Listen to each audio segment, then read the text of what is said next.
हाय दोस्तों, आप लोग सभी को मेरा YouTube channel Roshni the light में स्वागत है। 11 बज गया। आज मैं जल्दी नहा ली हूँ। कल मैंने बाल में कलर लगाए थे, सफ़ेद हो गया था तो कलर लगाई।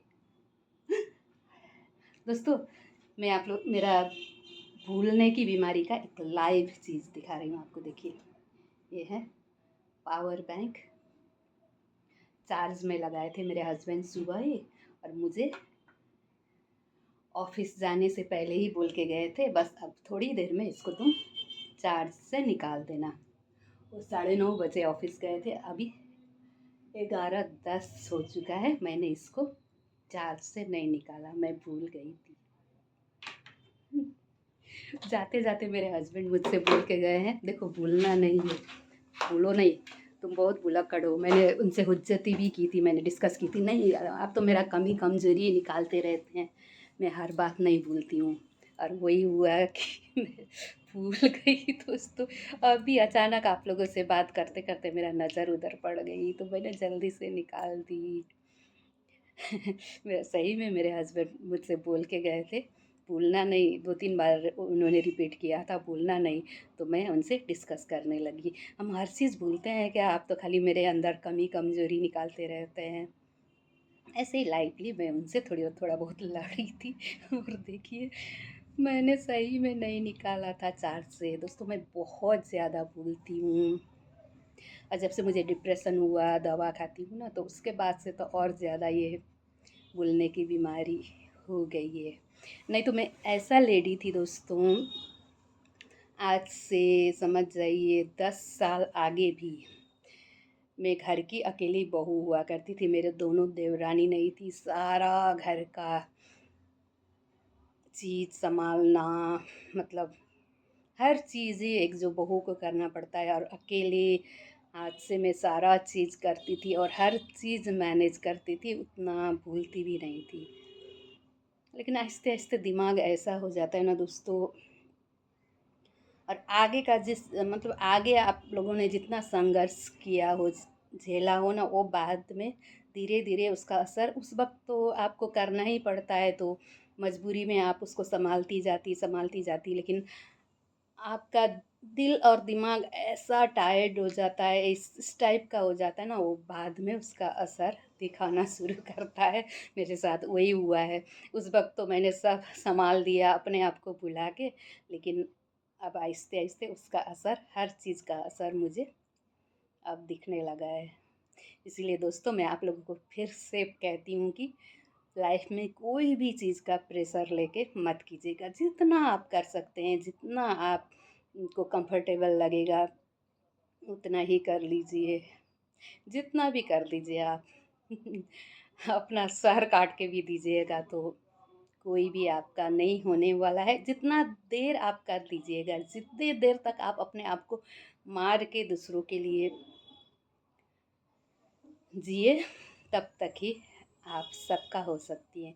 बस थोड़ा सा पीछे हट जाइए और अपने खुशी का अपने लिए सोचना शुरू कर दीजिए। तब आप बहुत बुरे बन जाएंगे। वो मैंने अपने मेरा लाइफ लेसन है वो, तो मैं आपको भी बताना चाहती हूँ, कीजिए सबके साथ अच्छा कीजिए, अच्छा से रहिए, जानबूझ के किसी का दिल मत दुखाइए, लेकिन जी जान अपने आप को तकलीफ में रख के नहीं, अपना खुशी का पूरा पूरा ध्यान दीजिए। पहले अपने खुश रहिए, अपना अपना ध्यान रखिए, तब दूसरों का ध्यान रखिए। दोस्तों, यही ज़िंदगी है।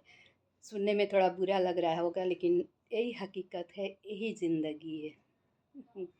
तो इतना आप लोग ख्याल रखिएगा, अच्छा कीजिए। मैं ये आप लोग को ये नहीं सिखा रही हूँ किसी के साथ बदतमीजी से पेश आइए, किसी का हेल्प मत कीजिए, ऐसा नहीं, कर लीजिए सबका, लेकिन अपना खास करके पहले अपना ध्यान रखिए।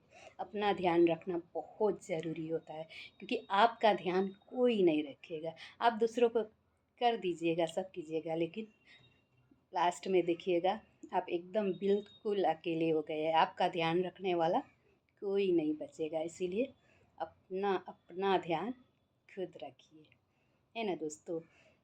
अभी आप लोगों को मेरा बात समझ में नहीं भी आ रहा हो, तो बाद में ज़रूर समझ में आएगा।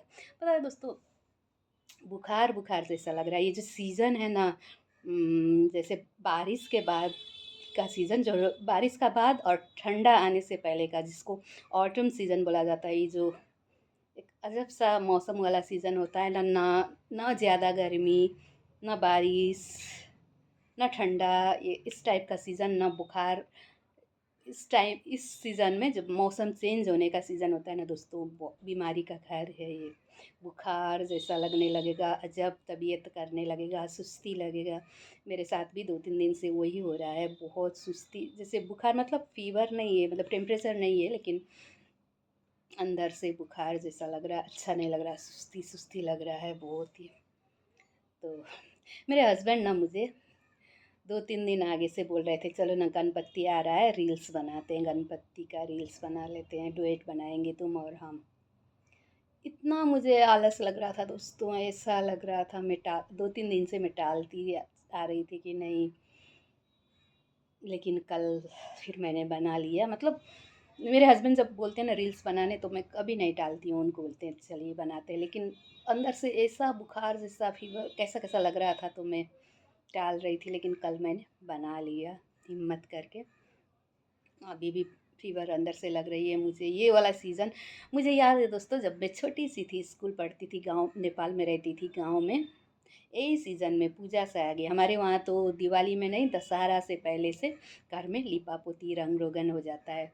तो मम्मी लोग ना घर लिपा पोती करती रहती थी। उस वक्त ना मुझे बहुत बुखार लगता था, मैं धूप में चुप से लेट के वो जो मम्मी को रंग रोगन करते, मम्मी को, दादी को, सबको। गांव में तो कोई रंग रोगन करने नहीं आता है दोस्तों, लेडीज़ लोग, जेंट्स लोग, कोई भी अपने अपने करते हैं।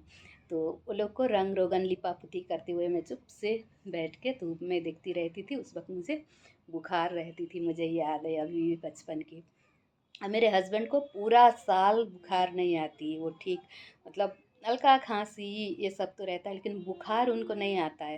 लेकिन ये वाला सीज़न है ना, पूजा से आगे उनको ज़रूर साल में एक बार बुखार आती है, और वो भी भयंकर। और मुझे तो डर लगती है, मैं मतलब ऊपर वाले से दुआ करती रहती हूँ कि इस साल मेरे हस्बैंड को बुखार नहीं आए। ये सीज़न अब जो है ना दोस्तों, पूजा से आगे साल में एक बार ये मौसम में उनको ज़रूर बुखार आती है। और उनको टॉन्सिल का प्रॉब्लम है, तो जिसको टॉन्सिल हो ना, उसको मौसम चेंज होने के टाइम में ज़रूर तकलीफ़ होगा, गले में बुखार आएगी, खांसी होगी, इस टाइप का प्रॉब्लम होती है।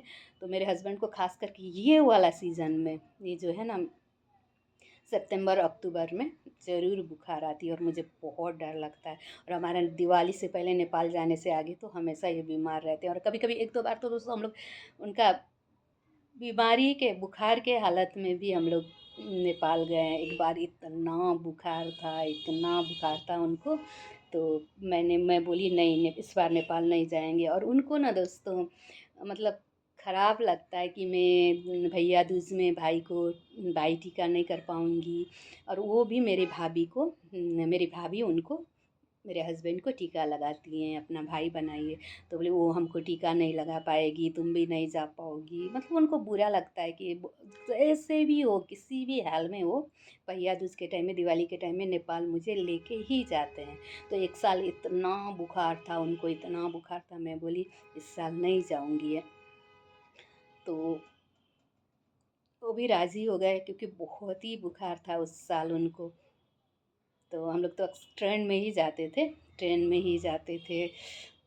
तो क्या कि यहाँ से काठमांडू से, कोलकाता से काठमांडू का फ़्लाइट बहुत ही ज़्यादा कॉस्टली हो जाता है दोस्तों। पता नहीं क्यों, दिल्ली बॉम्बे से ज़्यादा कलकत्ता से काठमांडू वाला फ़्लाइट बहुत ही कॉस्टली होता है। तो हम लोग को ट्रेन में कंफर्टेबल ही रहता, तो उतना फ़्लाइट से हम लोग जाते नहीं, ट्रेन से ही जाते। तो उस साल हम बोले नहीं जाएंगे, छोड़ दीजिए। तो उधर मेरा भाई और भाभी को भी अच्छा नहीं लगा, वो लोग सुनिए हम लोग नहीं आएंगे, मेरे हस्बैंड का तबीयत ख़राब है। तो वो लोग को भी अच्छा नहीं लगा, तो उन्होंने बोला नहीं नहीं नहीं, तुम लोग, आप लोग फ़्लाइट करके आइए, पैसा हम देंगे। मेरे भैया भाभी ने खुद ये मतलब फ़्लाइट का ये करके हम लोग को बुला लिया था। मतलब कभी भी उनको बुखार नहीं आता है मेरा हस्बैंड को, लेकिन यही पूजा के टाइम में उनको ज़रूरी है। और मैं हर साल दुआ करती हूँ कि उनको इस बार बुखार नहीं आया है। और पहले पहले तो बहुत ही ज़्यादा आता था, अभी 2-4 साल से, फिर भी दोस्तों थोड़ा कम ही तबीयत ख़राब होती है उनकी। और इस बार मुझे भी अजब लग रहा है, आप लोग से बात कर रही हूँ ना तो मैं जैसे हाँफ रही हूँ अंदर से, वैसा मुझे लग रहा है। तो आप लोग भी इस सीज़न में खूब बच के रहिएगा, ठंडा पानी पीने से बचिएगा, धूप में निकलने से बचिएगा, छाता लेके निकल जाइएगा। अभी का धूप बहुत बुरा होता है दोस्तों, छाता लेके बाहर निकलिएगा और अपने आप को बचा के रखिएगा, क्योंकि ये मौसम बहुत ही बुरा होता है दोस्तों, जल्दी से बुखार पकड़ लेता है। तो आप लोगों को मेरा कहना सही लगा या नहीं, कमेंट करके ज़रूर बताइएगा। और मेरे चैनल रोशनी द लाइट को लाइक कीजिए, कमेंट कीजिए, सब्सक्राइब कीजिए। शुक्रिया।